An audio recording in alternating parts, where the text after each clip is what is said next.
Just a quick disclaimer. This may be a longer video, so make sure you guys grab your snack, popcorn, protein shake, coffee, tea, late dinner, early dinner, whatever the case. Make sure you guys grab it and let's get right into the video. Hey, what's going on, everybody? This is Tyrone back with Tech Life. And I wanted to tackle this video. I wanted to make it clear and speak on this. So we all know RootMetrics, or for those of you who watched the video, RootMetrics released their first half of 2025 findings.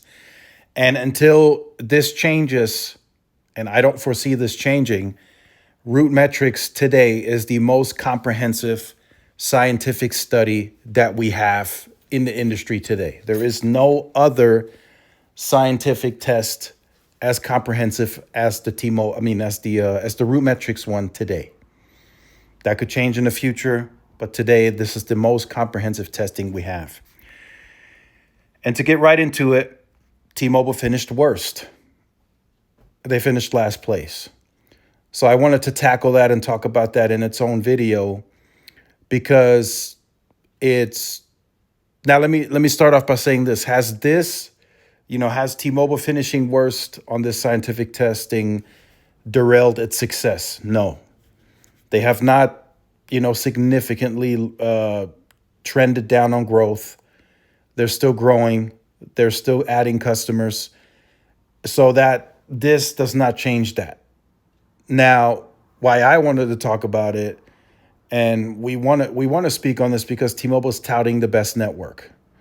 I've had people send me images of a digital board where T-Mobile is touting the best network, and T-Mobile has no service in that same area that they have a digital board that says best network, right? So that's crazy, right? So where T-Mobile is taking this, right? They're going for perception, they're going for mind share right now. They're more confident in the network, and then the areas that are no service and are not working, maybe T-Mobile is confident and knows that they're getting to those areas eventually, right? So, but regardless, right, with the merger complete now, 5 years in, almost year 6, all the spectrum that they've purchased since the merger, right? With the merger, they got PCS and 2.5 and tower sites, but since that closed, T-Mobile got additional 600. They got additional 2.5 in the white spaces.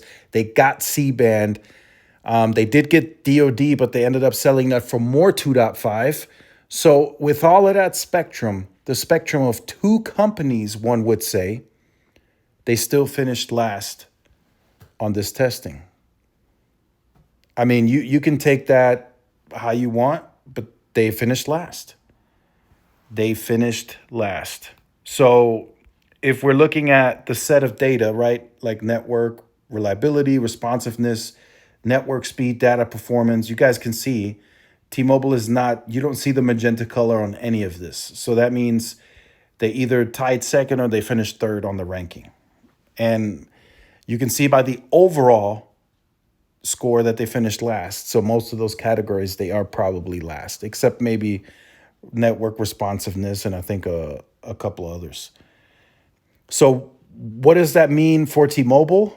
Not much. I will add that in, right? We have to look at it for what it is, and then we have to be objective. This doesn't mean anything for T-Mobile, right? T-Mobile is still going to be successful. They're still going to add 60% of new accounts. They're still going to take the highest plan. They're still going to tout and use Ookla as the best network. So this doesn't change anything for T-Mobile. In fact, if T-Mobile makes, a couple of more moves, they just closed US Cellular. If they make a couple more plays, they may end up one day, really once and for all closing the gap on this scientific testing.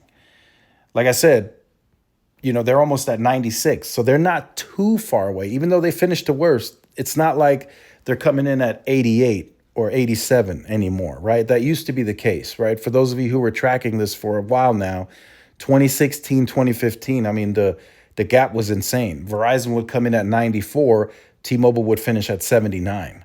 So that the network back then, it wasn't even close, right? So now as close as this is, it's fine, right? It's not too big of a difference anymore. So, like I said, my experience on the Vegas trip, traveling from here to Phoenix, staying in Phoenix, crossing over into the smaller highways, T-Mobile had service the entire way. There was small instances where they had cutouts and, Starlink kicked in, but it wasn't long enough to where I could even test, right?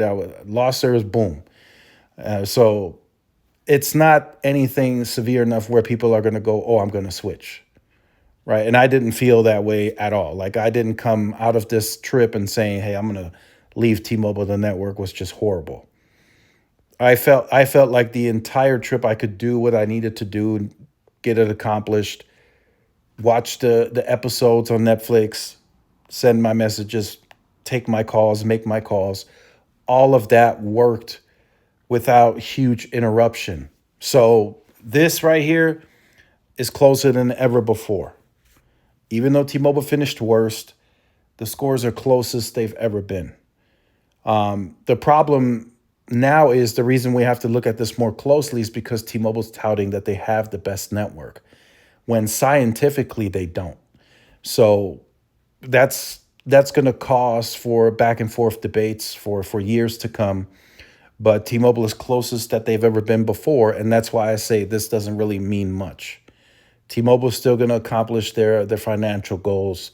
They're still going to grow the base. They're still going to grow ARPU. They're still going to grow the EBITDAs and the free cash flows. None of that is going to change. Just the only thing that scientifically shows now is T-Mobile has the worst overall network. That's what it shows.